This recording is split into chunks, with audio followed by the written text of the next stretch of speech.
নমস্কার, আমার নাম সুলেখা অধিকারী। আমি এখন বানাতে যাচ্ছি মুড়ি। কড়াইটি গরম হোক, এই আমি কড়াই বসালাম। এরপরে আমি তেল দিয়ে মুগ ডালটি ভাজবো। তেল দিয়ে এই আমি কড়াইয়ে তেল দিলাম। এরপরে আমি মুগ ডালটি ভাজবো। তেলটি গরম হয়ে গেছে, এবার আমি মুগ ডালটি ভেজে নেব।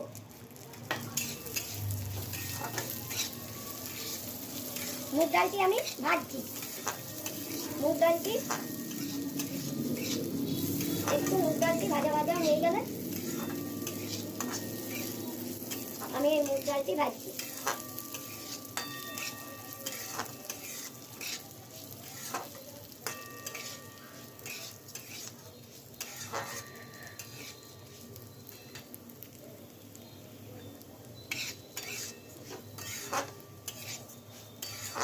মুগ ডালটি আমি ভাজতে বসিয়েছি, ভাজছি।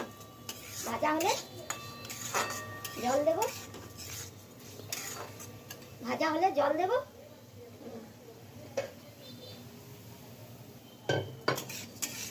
এই যে ভাজছি, মুগ ডালটি এখনো ভাজা হয়নি, অল্প হোক, আর একটু ভাজা হোক। মুগ ডালটি ভাজা হচ্ছে বলে এই কুকারে করে আমি একটু সিদ্ধ করতে দেব।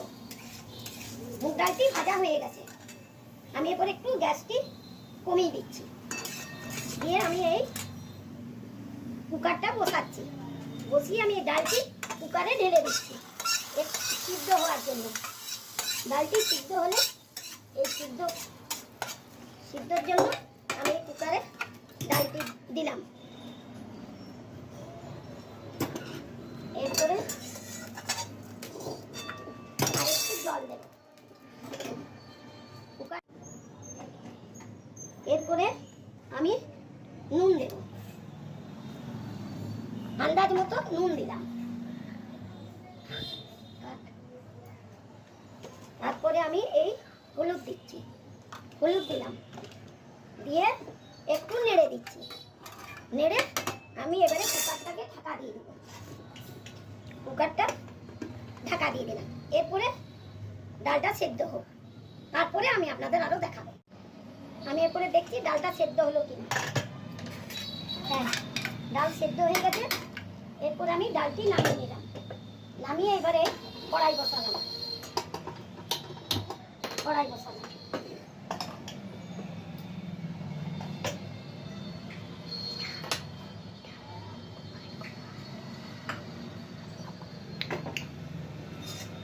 এবারে কড়াইটি গরম হয়ে গেছে, এবার আমি তেল দেব।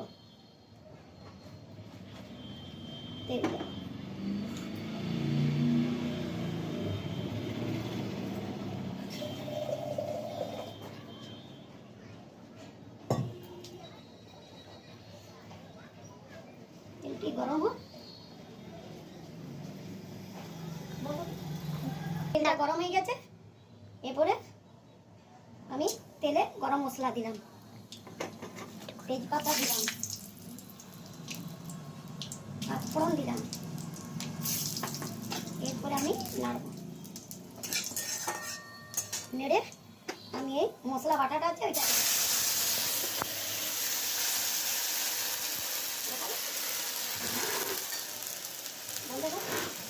এরপরে আমি একটু হলুদ দিলাম। ডালে আমার হলুদ দেয়াই আছে, যেহেতু মশলাটা কষবো তার জন্য একটু হলুদ দিলাম। এরপরে আমি এই টমেটোটা দিয়ে দিলাম।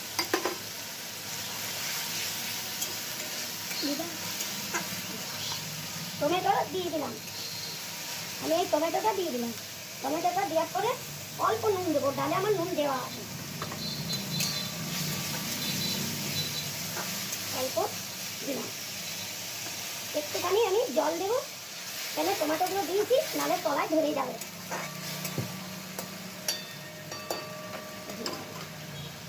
এরপরে আমি কাশ্মীরি লঙ্কার গুঁড়ো দিলাম। আমি এই নাড়ছি। আমার গলাটা ঠান্ডায় ধরে গেছে, ঠান্ডা গরমের জন্য গলাটা আমার ধরে গেছে। একটু গ্যাসটা কমিয়ে দিই, তাহলে তলায় মশলাটা ধরে যাবে।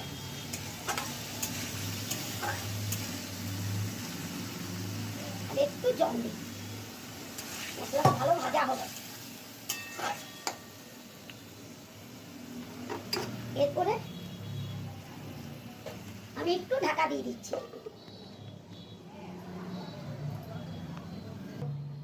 এইটা মশলাটা ভাজা হওয়ার পর আপনাদের সঙ্গে দেখা করছি। ঢাকনাটা উঠাচ্ছি, আমি ঢাকনাটা উঠিয়ে আবার নাড়ছি, নেড়ে টমেটোগুলো এই যে ভালো করে চটকে নিচ্ছি, দিয়ে এরপরে নাড়ছি। এইটা কষা হচ্ছে, মশলাটা কষবো। ওই প্রথম করছি তো, যদি ভুল ত্রুটি হয়ে থাকলে ক্ষমা করে দিয়ে। ঠিক আছে, আরেকটু কষুক, আরেকটু ভাজা ভাজা হলে ভালো লাগবে।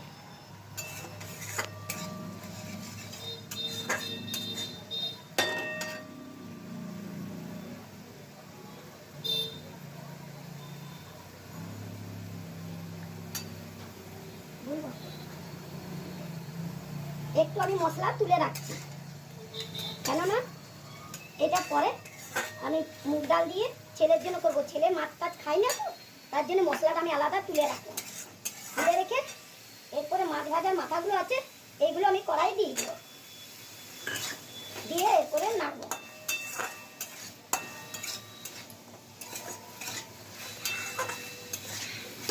এরপরে ভাজা ভাজা,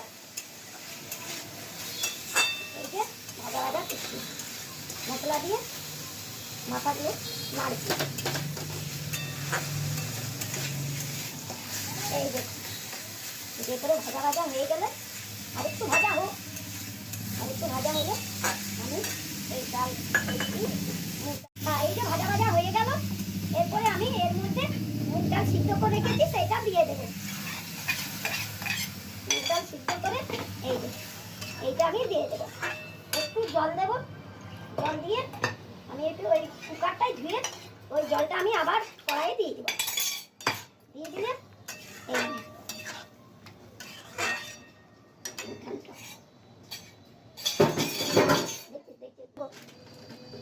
এরপরে আমি ওর মধ্যে একটু চিনি দেব, অল্প দেব।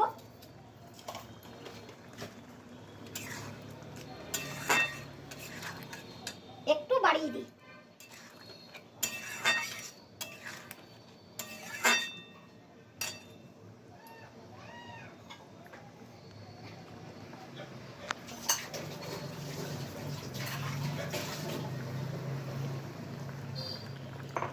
একটু ফুটে উঠলে আমি এই গরম মশলাটি দিয়ে দেব। অল্প গরম মশলা দেবো, কেন গোটা গরম মশলা দিয়েছি, ওই জন্য অল্প দিলাম। দেখুন আমার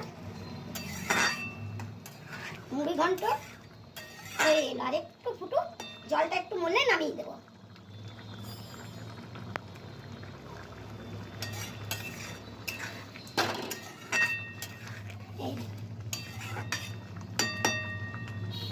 আমার মাছের মাথা ভেজে রাখা ছিল, সেই দিয়ে আমি মাছের মাথার মুড়ি হচ্ছে।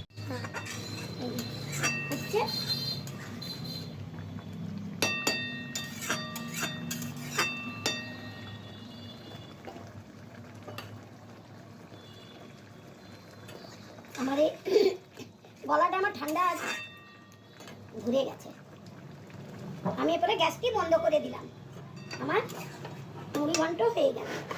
আমি এরপরে বাকিতে ঢেলে নিচ্ছি। এই দেখুন আমার মুড়ি ঘন্ট হয়ে গেল। আপনারা এখন এটাই তুলবে, আর কিছু তুলিস বলবো। উপরে একটু ভাজা মশলা ছড়িয়ে দিলাম, গন্ধটি ভালো হবে। আমি এরপরে গ্যাসটা জ্বালিয়ে কড়াইটা বসাবো। আলু পটল ভাজা হবে আজকে রান্না, আলু পটল ভাজা রান্না হবে।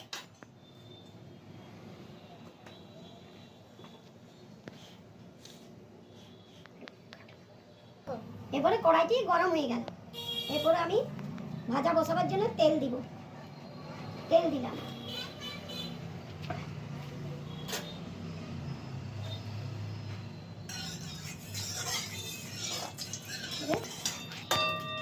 আমি এই কড়াই তেল দিয়ে আলু পটল ভাজাটা বসাবো।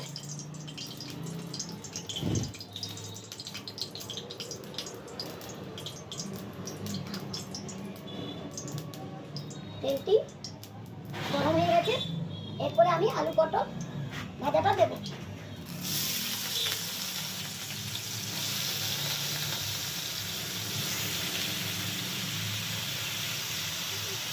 এই আলু পটল ভাজাটা আমি কড়াই দিলাম।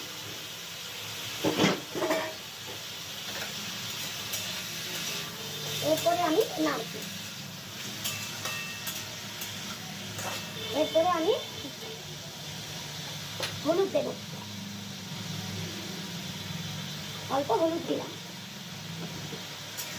এরপরে হলুদ দিয়ে আমি নাড়াচাড়া করব। হলুদ দিলাম, আমি এই হলুদ দিলাম।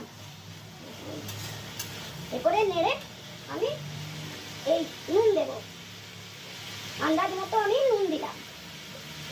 আন্দাজ মতো আমি নুন দিয়ে এরপরে নাড়ছি।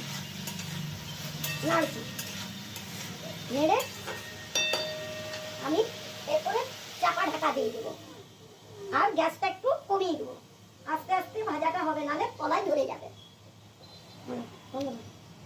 করে আমি ঢাকাটা খুলছি, খুলে দেখি ভাজাটা কেমন হলো।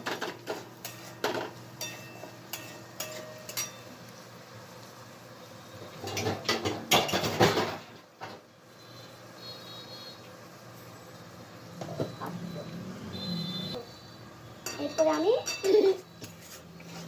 এই ভাজাটা আমি একটু গ্যাসটা বাড়িয়ে দিলাম। সিদ্ধ হয়ে গেছে, এবারে গ্যাসটা বাড়িয়ে একটু ভাজা ভাজা করে নেব।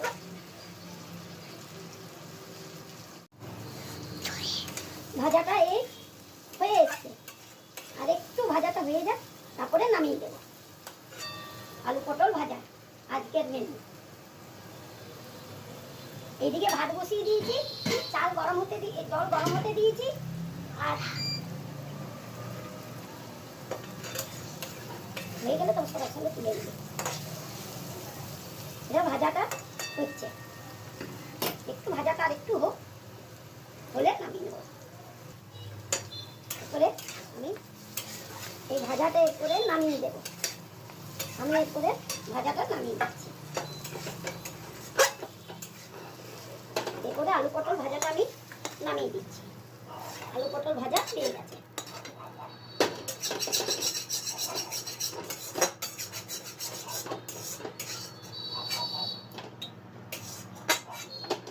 আমি এই আলু পটল ভাজা নামিয়ে দিলাম।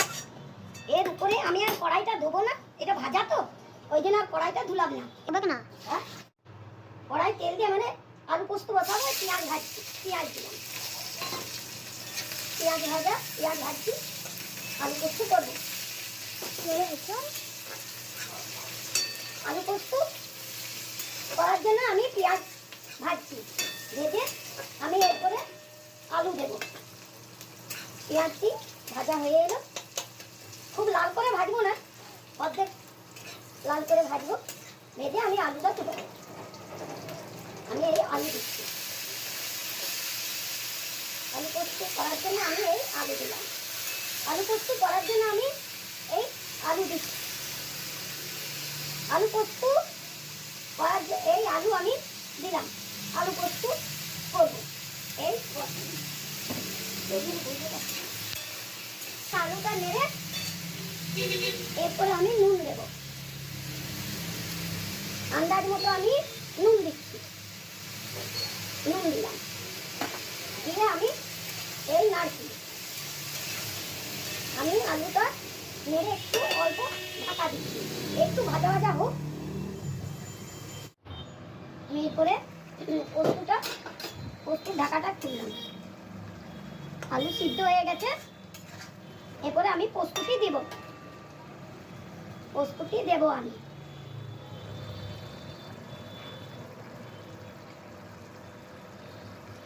এরপরে আমি পোস্তটি দিলাম, দিয়ে আর এই নাড়ছি।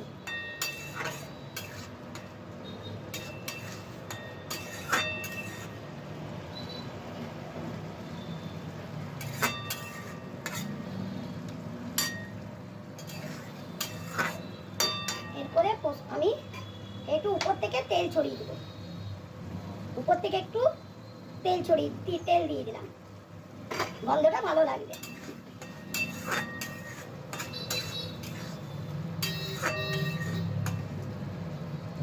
আমার পোস্ত হয়ে গেল, এরপরে নামাবো পোস্ত। এই যে পোস্ত হয়ে গেল, এরপর আমি গ্যাসটা বন্ধ করে দিচ্ছি। এই পোস্তটি আমি নামাচ্ছি।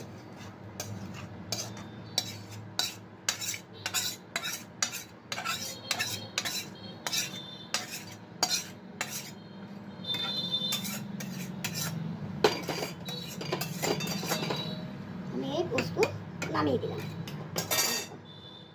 পোস্ত আমার হয়ে গেল।